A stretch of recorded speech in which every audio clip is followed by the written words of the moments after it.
to the As Lovely podcast. I'm enjoying my little holiday in Lou. So yeah, there we go. We'll have 3 articles today. One is Roman. I do love the Romans and I do love London. Of course, we can't forget Trowel of the Week. Article 1. Medieval artefacts found under a housing estate development. Really? And it's from BBC News. Well, you can't have that framework. The medieval people didn't know there was going to be another housing development on top, so we shall have a look. And it's from BBC News. Medieval artefacts found under Reading. A string of medieval artefacts found beneath a housing development suggest it used to be a tile production site. Oh, that's amazing! Oh, that's so cool. So it was like a factory churning out the terracotta tiles. Oh, that's amazing. Experts have said 2 tile kilns similar to the terracotta ones found on the floor of Reading Abbey. I'm so excited. But were among the artefacts found at the site on Silver Street in Reading. Thames Valley Archaeology Services also found a nearby pit where it is believed clay was extracted for the tile factory. It's described the discovery as very rare. Project coordinator Tim Dawson said the tile kilns estimated to be from 1250 to 500 and were stars of the site. As they indicated, there used to be a tile manufacturing site linked to Reading Abbey. Oh, that is a 1 in a million find. Just wow. One of the 2 tile kilns found at the development went on the foundation of the second site being examined by the team. Mr. Dawson said it was rare in archaeology to be able to follow features that you found on a previous site onto the next one, so like next door basically. He said the nearby pit lacked domestic waste, which was ideal of the Silver Street site, where wells and post-medieval ovens were dug up, being a former production site. Mr. Dawson held the discovery as significant, saying it helped finding out more of Reading's past and the details of specifics where people lived and worked.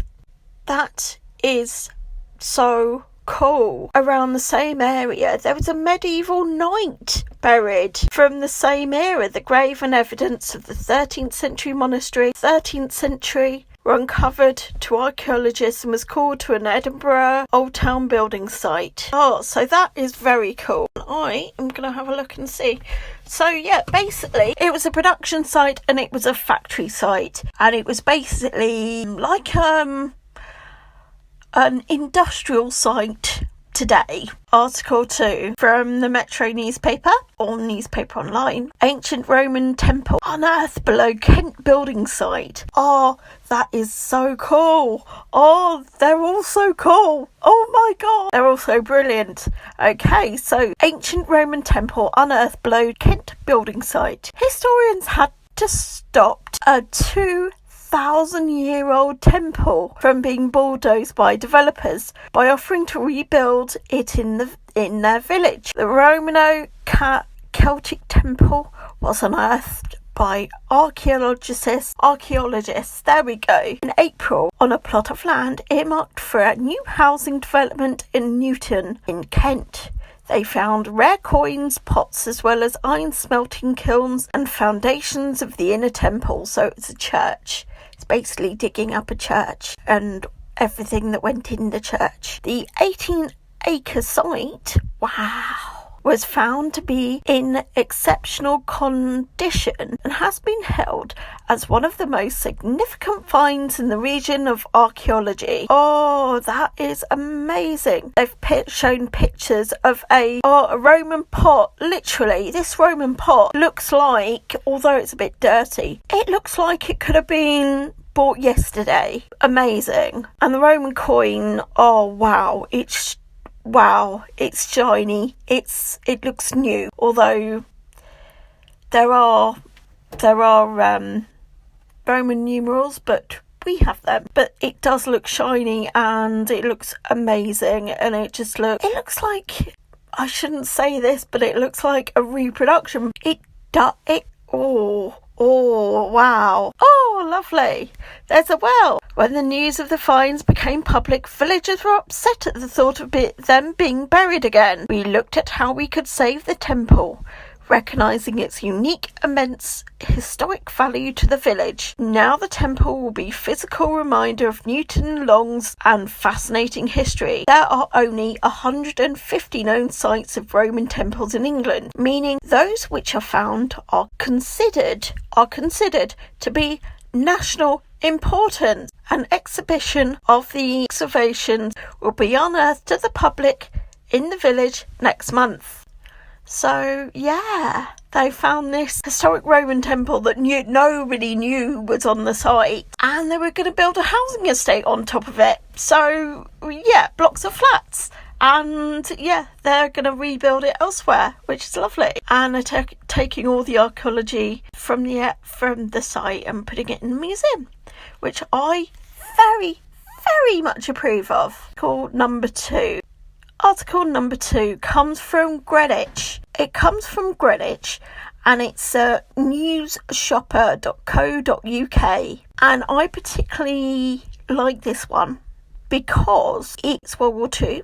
I don't love the World Wars, but I just like the times and how hard it was for the people and how the people coped, really. And it's in living memory, so some people actually lived through it, which is amazing. Okay, so abandoned WWII, so World War II, air raid shelter and toy soldiers discovered under Greenwich. And then that park. So there must have been an air raid shelter under Greenwich Park. Oh, see all 6 photos. Yes, please. So they've got a couple of little soldiers and they've got the air raid shelter. Although there aren't any steps or anything, they basically, whoever filled it in, basically just put a lot of earth on it. There was, you can see that it's like a little dip and it goes up and then goes back down. So I don't know. I just think it would have been a little boys, because girls played with dolls and girls play with dolls. It would have been a little boys who lost a couple of soldiers, and toys were popular of tanks, soldiers, army, anything to do with fighting the war or anything like that. And they were most commonly, it probably doesn't say this, but I've looked it up in the past, they were most commonly made of lead before anybody knew that lead was very poison. Well, they just made it of lead, didn't they? There we go. A community archaeology dig has uncovered an intact World War II air raid shelter in Greenwich Park containing toy soldiers made of lead. There we go. 26 volunteers led by expert archaeologist Graham Keeville discovered the air raid shelter in front of the Queen's House during a week-long dig to find out more about the important role of Greenwich Park played during the war. Would they have known there would be an air raid shelter there? Yes, probably. Would they have known it would have been collapsed or taken out? They wouldn't know, because they didn't document whether people took out their air raid shelters. They just documented that there was an air raid shelter on the site. Most of the lower grounds in front of the National Maritime Museum was given over for victory allotments during the war, and experts knew there was 3 air raid shelters in the park. Wow, holding the capacity of 500 people. That's amazing. That's huge. The location of the shelters was visible in several aerial photos, even from ground level, in very dry weather. They would have dug it out and plopped the air raid shelter in, and it would have been the shape of a building, basically. But it was believed that the shelters had been demolished after the war. There we go.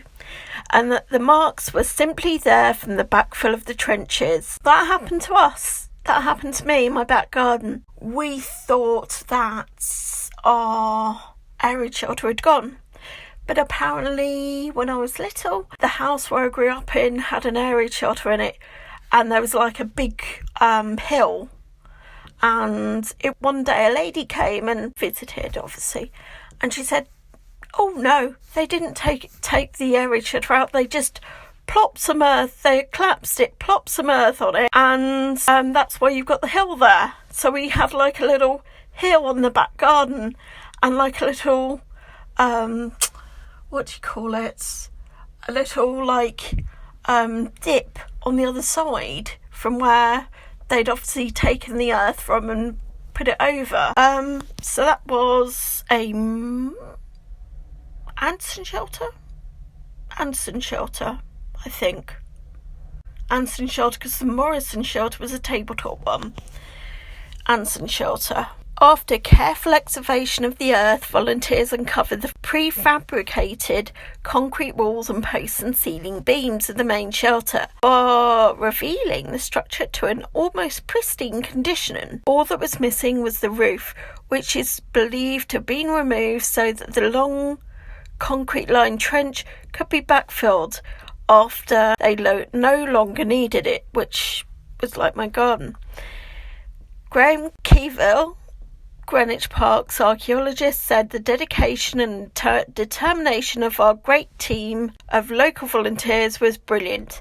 All credit to them for learning the skills needed to be archaeologists so quickly. Best of all, that they had the amazing experience of finding the main area shelter.